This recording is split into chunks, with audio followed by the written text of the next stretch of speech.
So Bob, over to you whenever you're ready. Thank you very much, Alex. Yes, well, hello everybody. I'm Bob Snape. I'm the head of the Centre for Worktown Studies at the University of Bolton. And Worktown, of course, is a very special part of the Mass Observation Archive to us, because Bolton was, of course, the locus of mass observations Worktown project. So today I'm going to run through those sections of the Adam Matthew online archive that deal with Worktown and are of special interest to leisure historians. I've used the archive quite a lot myself, and we have other people working in the Centre for Studies who are also finding aspects of it really useful. For example, in psychology, where I've got colleagues who are very interested in the happiness study that was undertaken in Worktown. I think to begin with, it's worth just giving a little bit of background to how Worktown came about. Both Tom Harrison and Charles Madge were important in setting up and operating the Worktown project. But it was really Tom Harrison, I think, who was the most important and the most influential. It was his baby, really. Harrison had come back from an anthropological expedition to Malekula in the late 1930s, and as an anthropologist decided he would like to know more about working class life in the north of England, and he came to Bolton before mass observation was founded to undertake what was then called the South Lancashire Cultural Survey. Anyway, things moved on quickly. He got in touch with Madge. Mass observation was founded, and Harrison came to Bolton to run the Worktown project. And the documentation from that project is available in the Worktown Collection, which we're just going to have a look at now. So we get into the Worktown Collection through this image here. And there are 65 boxes in the Worktown Collection, many of which are obviously connected to leisure, and you can see some immediately on the screen there with the sports and public houses, but it crops up in other places as well, as I'll try to show you. It's worth just knowing and taking into mind as well that what life in Bolton generally was like at this time. Bolton was the largest cotton spinning town in the world. Also had a lot of engineering, manufacture, and coal mines as well. But it was for cotton that it was really famous. And really, the Worktown project was a study of everyday life in a Lancashire cotton town. At a fairly bad period in the history. In 1937, we're in a very difficult decade economically. The cotton industry has been declining for a long time. So although Worktown is a working town, it's still a town that's poor, that's subject to low trade and layoffs. So of the 65 boxes, with just a quick run through the types of things that there are, we've got things like the public houses, sport there. We'll be coming back to those in a moment. We've got things on church services and sermons and processions, which are useful for leisure, jumble sales, annual events, there's stuff in there, shopping observations and domestic economy and what people spend on leisure. Lots of different ways it can be approached, saving. There's a well-known cinema-going survey, which we'll come back to in a while. There are things like the holiday competition, leisure activities, fairs and dance halls. And then right at the end, there's a collection of boxes on Blackpool, which I think most people will be familiar with as the principal seaside resort in Lancashire. And it was a place that most people in Bolton went for holidays. So mass observation followed them to Blackpool to see what was happening there. So leisure forms a large proportion of the Worktown archive, and for a leisure historian, its beauty is that it's an archive of everyday life. So it takes you to places that normal and conventional historical sources just aren't able to because of its immediacy and its everyday nature. If we begin by just having a quick look, I think, at what Harrison said he was trying to do when he came to Worktown. This is a little account of what the idea of Worktown was, and this is where he sort of sets out his stall and says what he's trying to achieved. So what happened was Harrison came to Bolton. He set up a headquarters in Davenport Street, and there's a very curious collection of people in there because there were the Southern observers like Harrison and Humphrey Spender, who were unfamiliar with the North, who spent most of their life in the south of England, educated at English public schools, Oxbridge attenders with Madge, and really, to Harrison and the Southern observers, Lancashire was almost a wild place. In fact, in one book, he talks about the wilds of Lancashire. So he perceives the North as a savage civilization. But to get around Bolton and to help them, they have to recruit some Bolton people as well, because they can't understand the language. They don't know where they're at. So as well as these, very privileged people from the south, you've got people from the north like Walter Hood, an ex-trade unionist, and Harry Gordon, who was an unemployed fitter, who have socialist beliefs and think that mass observation might in some way be emancipatory. So they joined the team as well. So there he's talking about the Davenport, and he calls it an experiment, and it's a new way of doing things. And if we go to page 65, he says something a bit specific about Worktown, in that he says, coming up, the Bolton was chosen as representative of the industrial life pattern which prevails for the majority of people. So he's really saying there he wants to look at the nature of industrial life. He talks about the majority of people in Britain. That's partly relevant, but Worktown is always specifically a study about the people of Bolton, and one can generalise to a certain extent, but it really is, in my opinion, a study of the cultural life of the Lancashire, South Lancashire cotton towns first and foremost. So let's go into some of the boxes that deal with leisure. Let's start with the public house. And mass observation doesn't study the public house from the outside. It doesn't really concern itself too much with records of alcohol consumption, although they're important. It goes into the pub, and it takes the reader in there with us. So here we have a report by John Summerfield, who's in the Grapes in Water Street on Coronation Day. And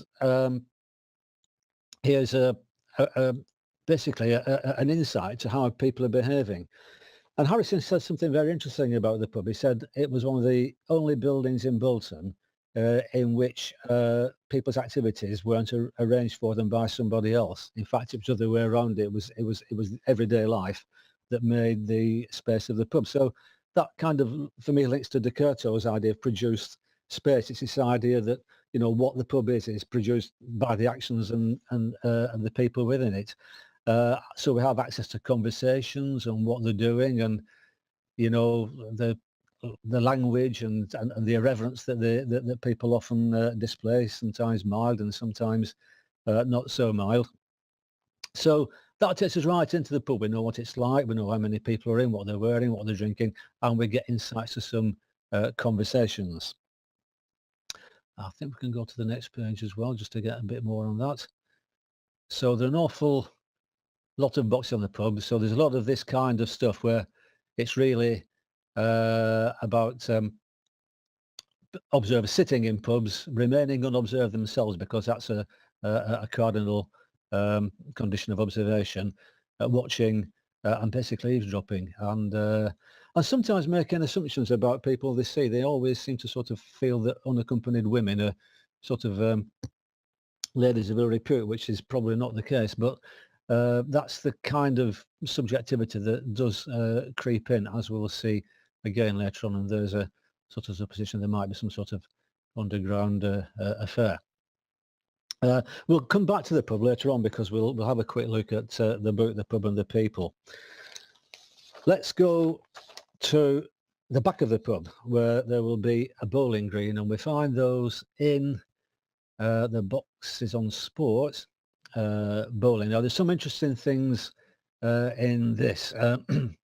One of the things that this image brings out is a reason why the pseudonym of Worktown was so appropriate. It was a town that was built for work and was governed by work. And the more you become accustomed to the Worktown archive, the more you can see that the boundaries between leisure and work are extremely blurred. Cran Green bowling was a very big sport in the Northwest, and lots of Bolton pubs had Cran Green bowling. And there were competitions as well, and here's one that's sponsored by the Fine Cotton Spinners and Doublers Association, which was a big representative amalgamation of cotton interests in Bolton. So even though you might be at the pub, your leisure lives are in a sense tied into employment in the town. And we can go straight onto the bowling green. And here we have a record of a bowls handicap that's being played at the Waterloo Hotel on the 4th of August. And it's a competitive match. It's a handicap. So there are spectators there as well. And this is an interesting kind of observation because it's very factual. It tells us exactly, you know, how many people are there, what's happening at a particular time, what people are doing. And so we're sort of taken into the crowd. And then one of the interesting things here is that there's the talk that after the bowlers have bowled, they run after the wood and talk to it and try and move it along. That goes on to the next page. And so mass observation, you know, being anthropologically minded, was sort of convinced that this was some sort of magic, you know, running just, you know, as if to steer the wood, and low cries of "go and run away." I think it is a sort of a sympathetic magic. But interestingly, when we did some research onto that, we found that that was customary in all pubs and had been since at least the 19th century. So that's sort of a local cultural trait that, you know, call it superstition, call it sympathetic magic, that is part of bowls. And, you know, as outsiders, mass observation don't understand it, but to the bowlers and the people who are there, it's perfectly normal everyday life. Another type of report that we get from Worktown, and this is a bowling report as well, is one that it really sort of isn't quite as factual, but it records conversations. So you get these, you're in the middle of the conversation, and taken as a whole, it doesn't make that much sense. But these are just sort of snippets I'd heard, and it's, to me, it demonstrates that being a spectator has been in a public, it's a public conversation. Anybody could join in. Anybody who understood the culture, who perhaps knew these men, perhaps didn't even know them, but would recognise what we're talking about, could chip in. And it's part of the way in which sport is consumed. It's not just about the bowling match, important though that is, particularly the people who are bowling, but the social side of sports consumption, and the way it fits into every life, and conviviality and conversation, and we get good insights to that here. Linguists are also very interested in these sorts of observations because of the transcription of the dialect, and so that's another interesting sort of disciplinary approach to the Worktown project that we see. Staying in sport, we'll just have a look at rounders now. Now, rounders was a very popular sport in Bolton. There was a sort of a local Bolton version of it that was played with a flat bat as opposed to a round bat.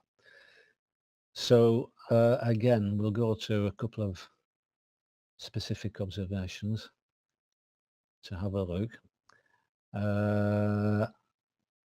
So here we've got a match that's being played, just lost the day. There'll be sometime in 1937 between St Patrick's and Trinity Methodists at Tonge and it's in the Bolton District League of Rounders.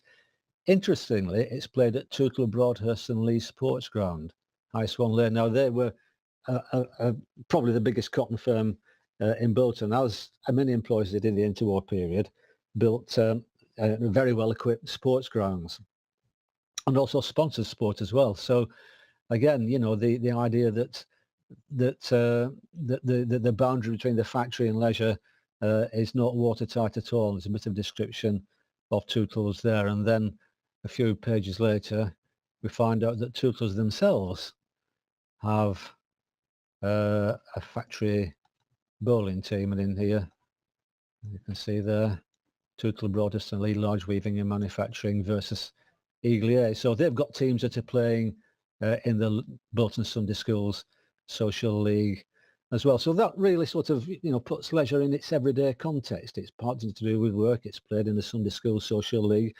Lots of people have been in those Sunday schools. People will know each other because they'll be colleagues at work or they'll be neighbours. So there's a sort of a cohesive everyday culture that coalesces around leisure. It's well known that one of the major leisure occupations of the 1930s was the cinema, and Mass Observation were well aware of that. So if we scroll down to the cinema boxes, we'll get a little bit of insight into this. Obviously, it's difficult to go into much detail in a webinar, but hopefully these are pointers that you can perhaps follow up yourselves. And this was one in which Mass Observation did something fairly unusual. It conducted a questionnaire with prizes, wanted to find out what people felt about films and whether they liked American films better than British films and all sorts of things. So by entering this competition, as I say, write down frankly what you feel are the most honest things. We want to know what sort of films you really like and why. They managed to persuade the Bolton cinema managers that this information would be useful to them. Adults quite often were able to write quite intelligently in this space about what they felt.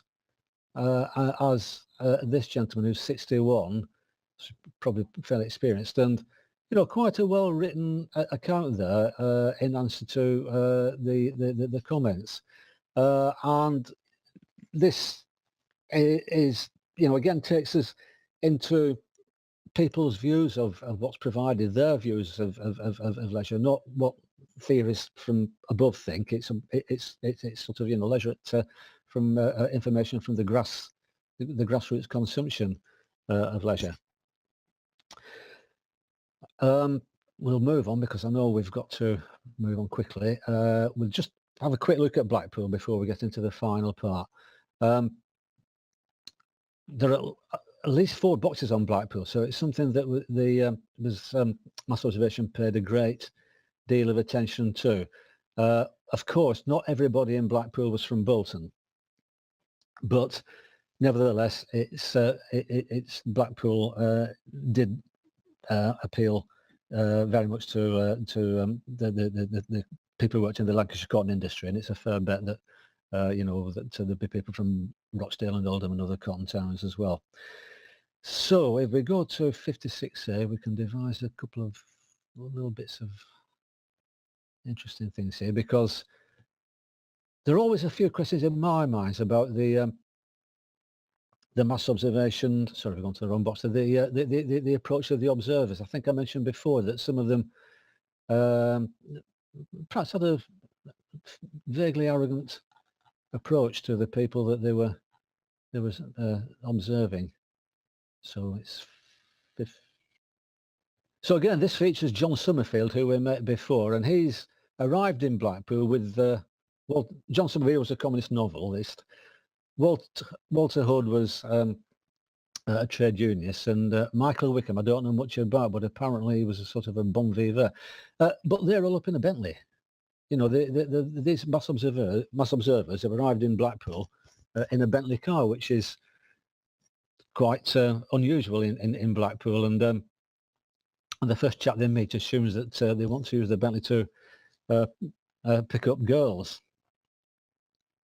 Perhaps that's what they did, we don't know. But the interesting thing is that when we go through, they talk about, in the next page, going to the pub in Blackpool. And Walter Hood goes in, and the first pub he goes in, he meets a crowd of Bolton people. His acquaintances. 80% of the people in the pub are from Bolton, and the beer is brewed by McGee's, which was a Bolton brewery. And what we find out is that on holiday, the Boltonians tend to congregate together. It's almost a sort of a holiday away from home, in a sense. And we also find out that from other towns that is true too. The Blackpool material is absolutely fascinating, and if we had more time, we could go into that. But the observers do make a good job of trying to experience Blackpool in its fullness. Right, now that's the Worktown archive, but there are other parts of the mass observation archive that are of interest. So if we go to contents, I'm hoping we can get to publications, which we can. You've got to search around a little bit in these, but if we go to Britain by Mass Observation, for example, it's published in 1939, it's a Penguin book, we can see a chapter called All In, All Out, which was actually based on the All In wrestling in Bolton. And interestingly, the person who introduced Tom Harrison to the wrestling was Bill Norton, the playwright, who at the time of the mass observation Worktown project was the driver of a coal wagon in Bolton, and he enjoyed the wrestling, and he believed in mass observation. So he went to Davenport Street and signed up and took Harrison to watch the wrestling. So there's a sort of a full chapter, and it's all in wrestling. So it's very rough, it's very crude, and it's very sensationalized, and there's a really good account of it there. In addition to the publications, we've also got, and again this is in the visual resources aspect of the online, Humphrey Spencer's Worktown photographs. So a lot of these photographs tie up with the text. So on the one hand here we've got the visual, the written description of All In Wrestling, and here we've got Humphrey Spencer's photograph it as well. So it takes you right into the crowd. You can visualize yourself in that crowd, and when you're reading the account, you get an account of the match that's going on, and you get the crowd activity as well, and the conversations, and the fact that the crowd are throwing coins into the ring and making a real big row. And in fact, when some people were asked, what it was they enjoyed about wrestling, the crowd was almost more important than the match. It was the social atmosphere of the whole thing. Another important publication, it's the only book that was published from the Worktown project. Going back to publications, had intended to publish a number of books, but the war intervened and nothing much happened. But the one that did get published was The Pub and the People, which is available in its entirety here. And this is a classic, and it remains sort of a classical account of the pub as a social place, and a lot of attention is given to what people drink, how they drink, do they drink differently weekend, what women do. But equally interesting, I think, are these chapters at the end where we've got things like the sport, the subgroups in the pub. The pub's not just a place for people to meet. It's also a place where clubs meet. Sort of, you've got savings clubs, and it's headquarters for angling clubs and Christmas party fun clubs and that kind of thing. So again, then you get the conversations. We've also, the observers have been into these rooms and they've sat in them, and we get a better impression of how the pub is sort of the epicenter of neighbourhood working class life. It's a drinking establishment first and foremost, but it's much more than that as well. It's a social centre, and it's a place where people know each other. And Humphrey Spencer made a really interesting comment. He said that when he was in the pub, he was always conscious that he was in the company of people who knew each other, but were happy to know each other. And I thought that happy to know each other was a very a comment full of insight. Really, it's this sort of cohesive neighbourhood culture. So we're nearly at the end now, and the last thing I thought I'd mention was, just in case it's of interest, so there is on here a full introduction to the Worktown project that I hope is useful reading. I've tried to make it as helpful as possible, and coming from the viewpoint of a leisure historian, I've probably let that bias slip through a little bit. Anyway, thanks for listening. I hope that's been useful.